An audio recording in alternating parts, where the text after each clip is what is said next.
Cuando uno busca saber cuál batalla o guerra es la más grande, importante, terrible o mortal de la historia, rápidamente se da cuenta de que las dos guerras mundiales del siglo pasado concentran por sí solas los peores horrores de toda la historia de la humanidad.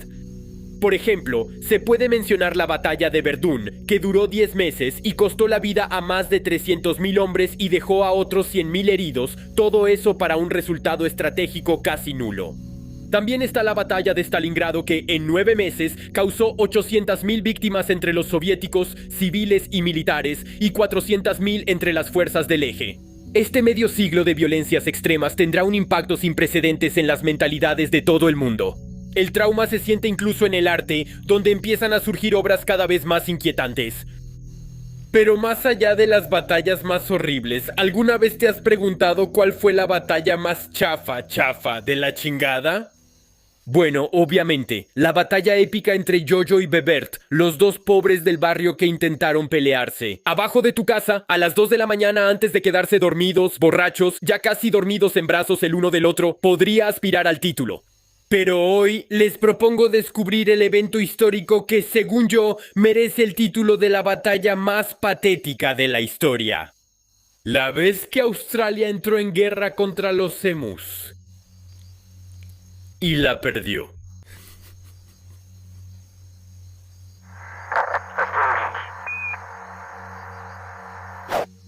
Perdió. Estamos en 1932 en el distrito de Campion, en el oeste de Australia. Australia, este país maravilloso donde todo lo que es pequeño y lindo en el resto del mundo aquí es gigantesco y aterrador. Por cierto, ¿ya vieron el video donde la ministra de Salud australiana es interrumpida durante una conferencia de prensa? Porque una araña cazadora se le sube encima. ¿No conocen la araña cazadora, damas y caballeros, la araña cazadora?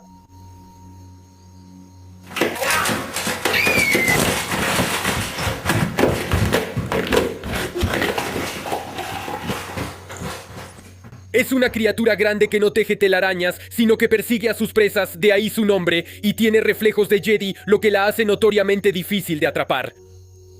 Bueno, pero es inofensiva. O casi. De hecho, en Australia, muchos accidentes de tráfico son causados por arañas cazadoras que se esconden dentro de los vehículos, por ejemplo, arriba del parasol, y caen sobre el conductor cuando lo baja, haciendo que entre en pánico y pierda el control del vehículo.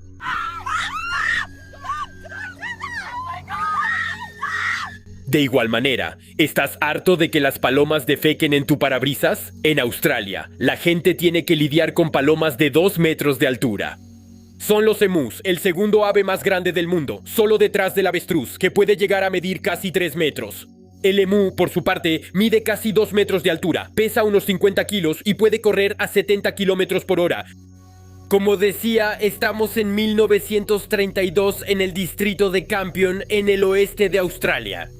A los veteranos que regresaron de la guerra, el gobierno les ofreció a finales de los años 10 y principios de los 20 grandes extensiones de tierra en el oeste para desarrollar la agricultura en el interior del país. Para motivar el desarrollo del cultivo de trigo, el Estado promete subsidios. Pero llega la crisis del 29 y no solo no llegan los subsidios, sino que además el precio del trigo se desploma. Se organizan movimientos de protesta, los agricultores amenazan con no distribuir sus cosechas, pero el Estado ya no tiene dinero para ayudarlos.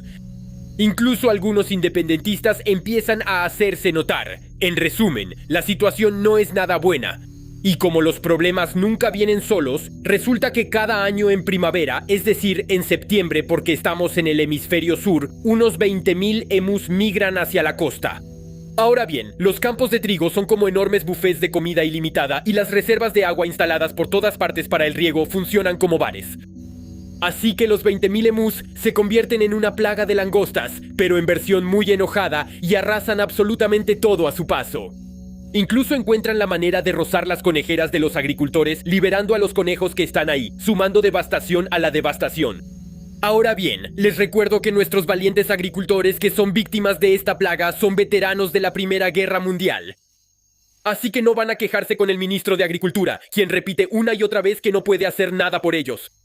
Van a quejarse con el ministro de Defensa, Sir George Pearce, y los agricultores piden el despliegue de la artillería. Y el ministro acepta. Ya desde ahí empezamos bien. Bueno, el ministro acepta, pero con algunas condiciones.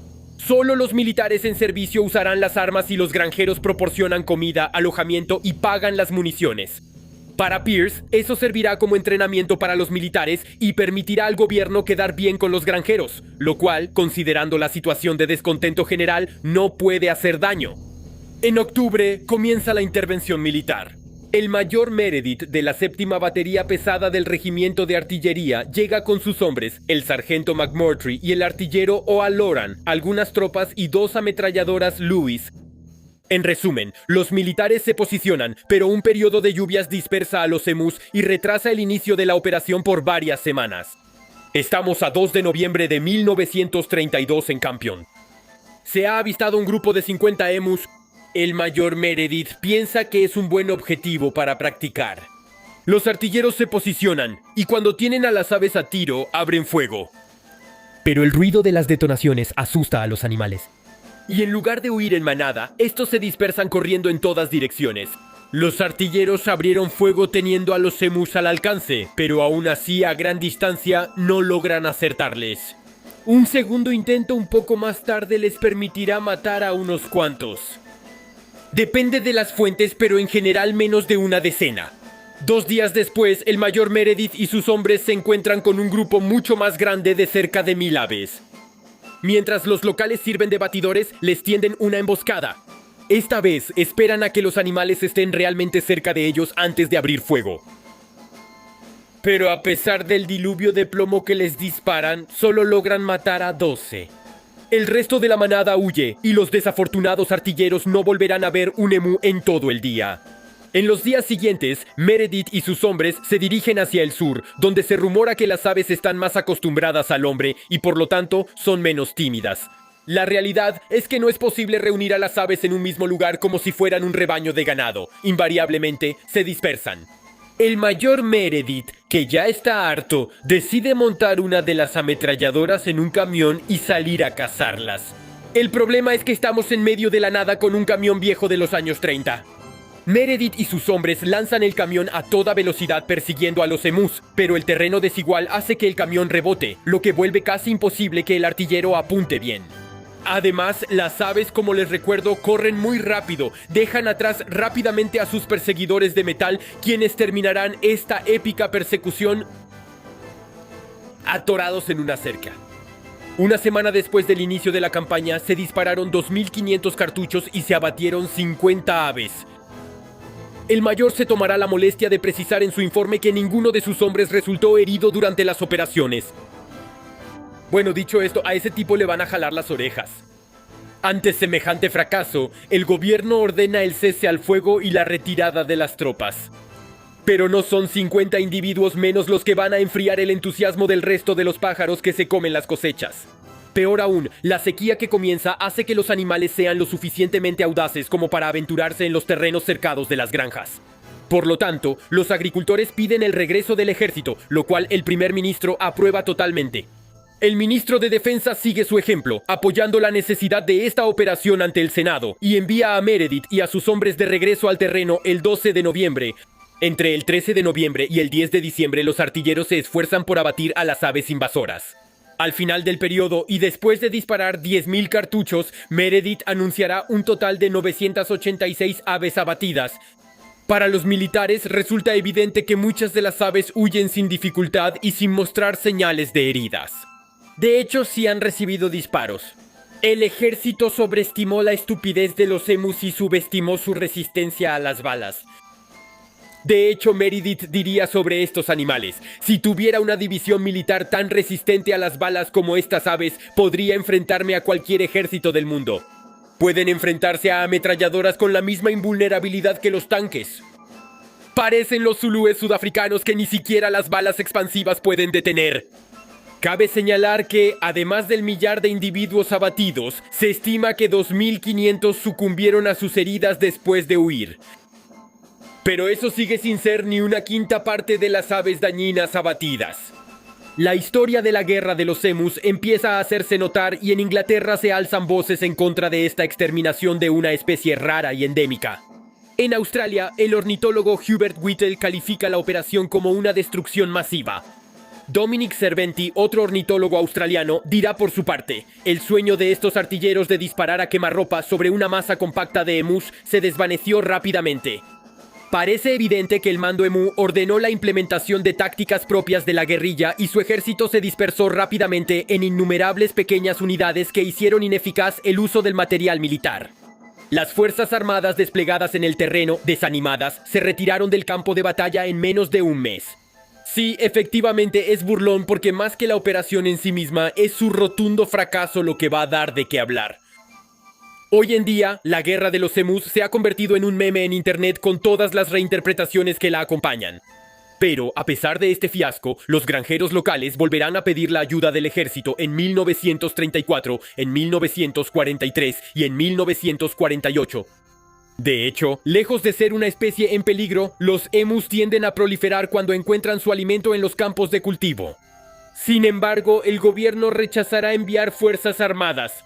En su lugar, va a implementar un sistema de recompensas. Por cada cadáver de emu entregado, te llevas dinero. Desde 1934, el sistema demuestra ser eficaz, con más de 57,000 recompensas reclamadas en 6 meses. De igual manera, el gobierno comenzará a distribuir ayudas para la instalación de cercas, que además tendrán la ventaja de ser igual de eficaces contra los dingos y los conejos. Sin embargo, el creciente número de emus hará que, en 1950, el gobierno libere 500,000 de cartuchos de las reservas del ejército, que serán distribuidos a los agricultores para hacer frente al invasor. Guerrilla contra guerrilla. Así fue como, en 1932, Australia le declaró la guerra a unas aves y perdió, convirtiendo este evento en uno de los más ridículos de la historia militar. Mira al cielo, sé astronogeek y hasta la próxima.